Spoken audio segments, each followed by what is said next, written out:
Hi, everybody. It's your grief guide, Lisa. Glad you're listening today and watching.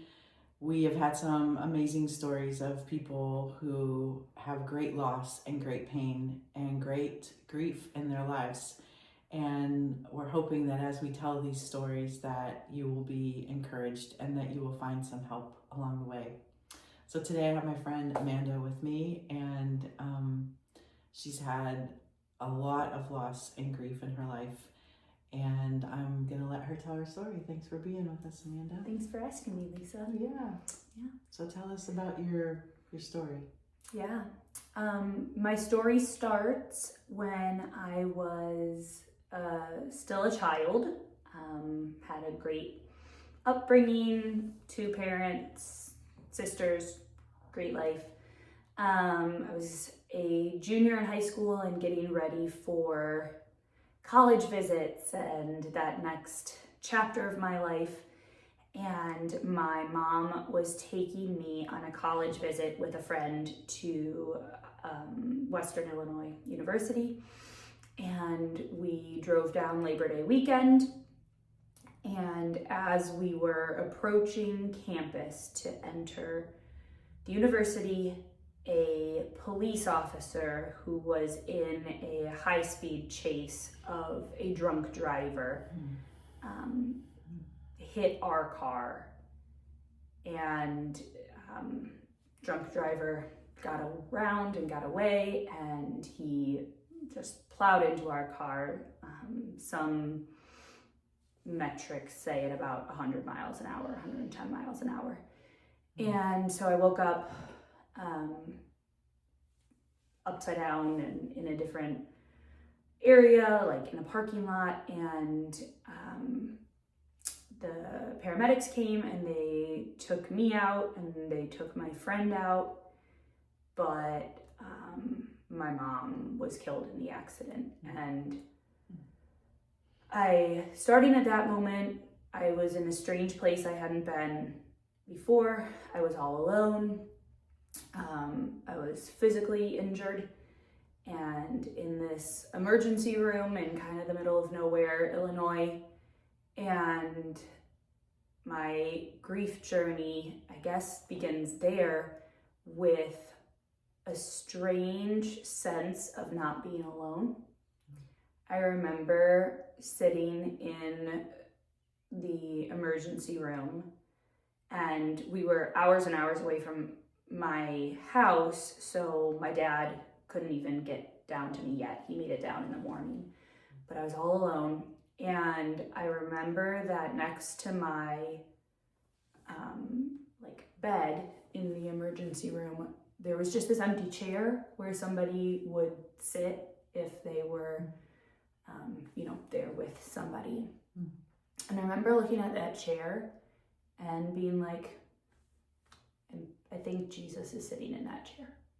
Like, it was just like this complete knowledge of that. And I remember just not feeling alone in what could have been the most isolating, most alone moment of my life.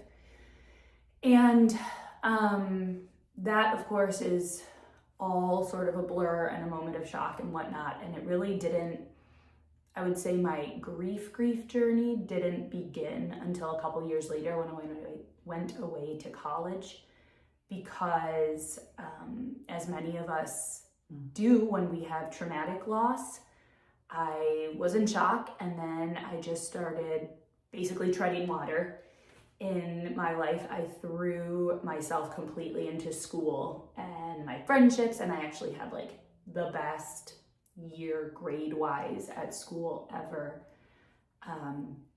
And I just sort of thought I could, like, oh, this is a terrible thing that happened to me, but like I can do life, right? I don't have to think about the traumatic stuff. My dad tried to do everything he could, get me to counseling, but I was hesitant and resistant, and it wasn't me-led. So I just sort of tried to hold it all together, and I can do it, and tried to be mom to my little sisters and be strong. And then I went away to college, and I started having like physical problems with, like, I couldn't eat, I couldn't sleep well, and I was in like pain a lot, and I thought I had a stomach ulcer or something. I ended up in the emergency room. I lost about 30 pounds in probably 5 months. And thank goodness I had a ER doctor who, I don't know how she knew, but they didn't even like run a bunch of tests on me. She just looked at me and she said, I think that this is a physical manifestation of the trauma you've been through, and I recommend that you see a psychiatrist and a psychologist. And she, that ER doctor, I don't even know her name, but I always remember her. And that started my own journey of really facing what I'd been through instead of just trying to push past it.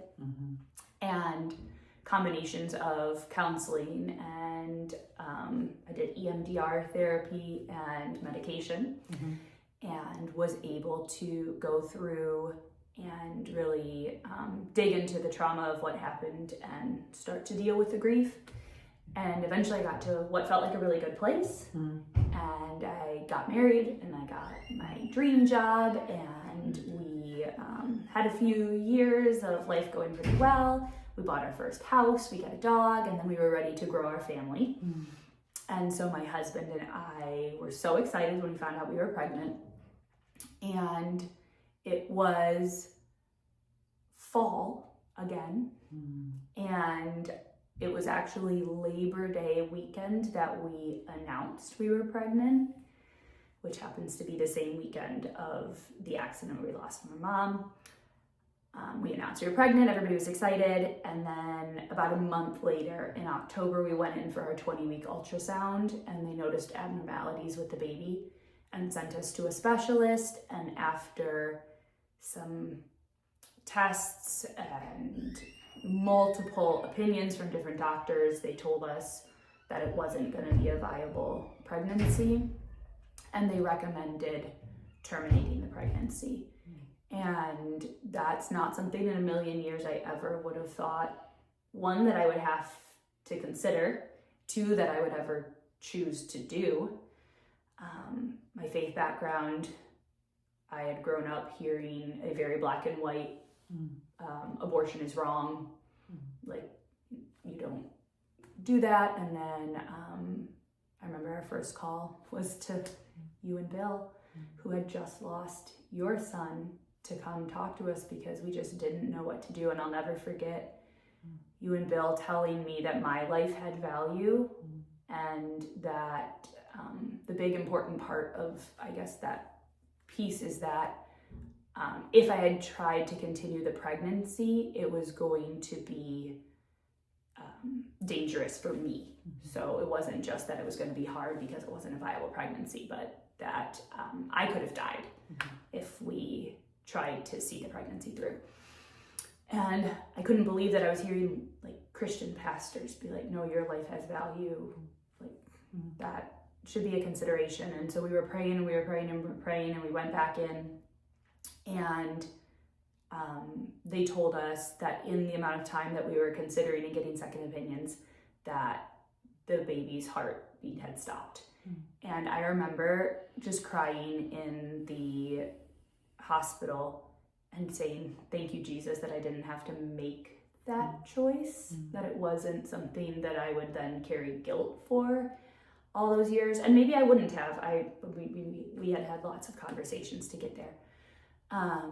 But then there was what had been this buildup of all this excitement to become parents, and then it was, I was too far along for a normal miscarriage.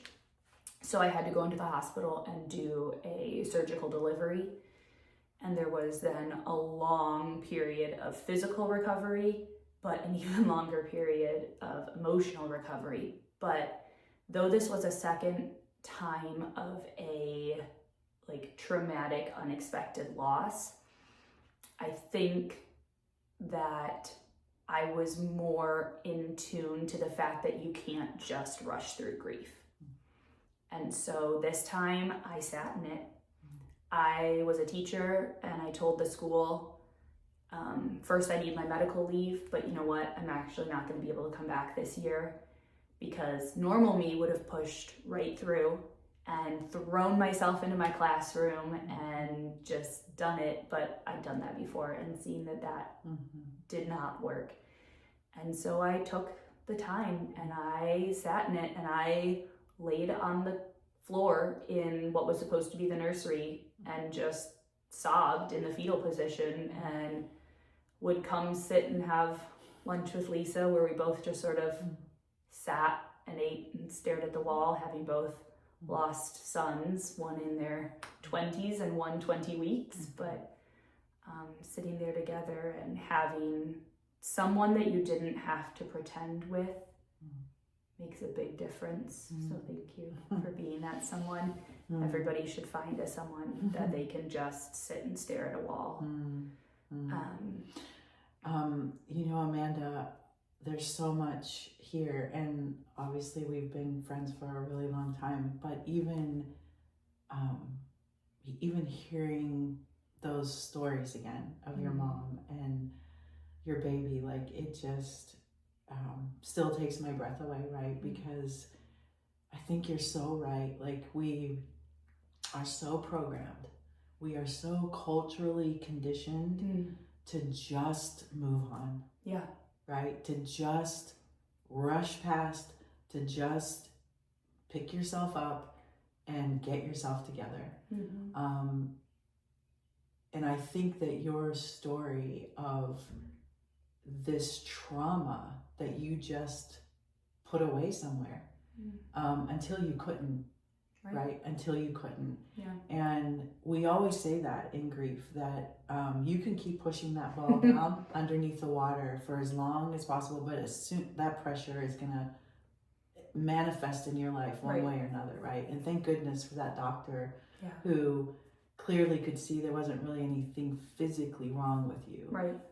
But I always say this too, like, grief is so embodied. Yeah. We carry it in our bodies, which is why we need to grieve, which is why we need to cry, which is why we need the release of all of that that's in our bodies, right? Right. I would have hurt myself physically. Yes. And not knowingly. Yes. But I mean, I was hurting myself. I couldn't eat, so I was losing weight. Yes. I couldn't sleep. I was in pain. Yes, right. Right. And I think that there's this natural, even divine mechanism, I think, in trauma and tragedy that protects us a little bit from that intense pain, because we need to kind of a little bit be numb and in shock and awe, because we can't feel all that, or we would die. Yes, right. Yeah. But I think when it becomes unhealthy and problematic is when we just keep ignoring it, or we just keep moving on, or we just keep not paying attention. Yeah.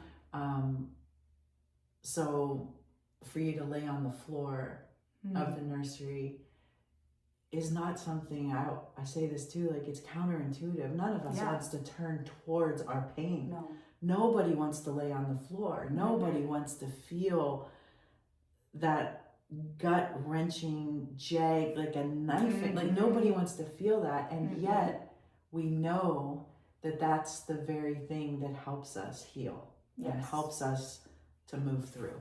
Yeah. And I look at it now. There was a time when I thought, I'll never get over this, right? Never will it be okay. We got pregnant with our daughter right around the due date for our son. And had I not done the work to be in a place to, like, I always, if you ask my children now, I have 2 wonderful, healthy kids, and 2 in heaven. There was another pregnancy loss later, less traumatic, but still hard. Had I not done the work of grief and really sat in it that first time, first of all, I never would have gotten through the second miscarriage that happened in between our 2 healthy children.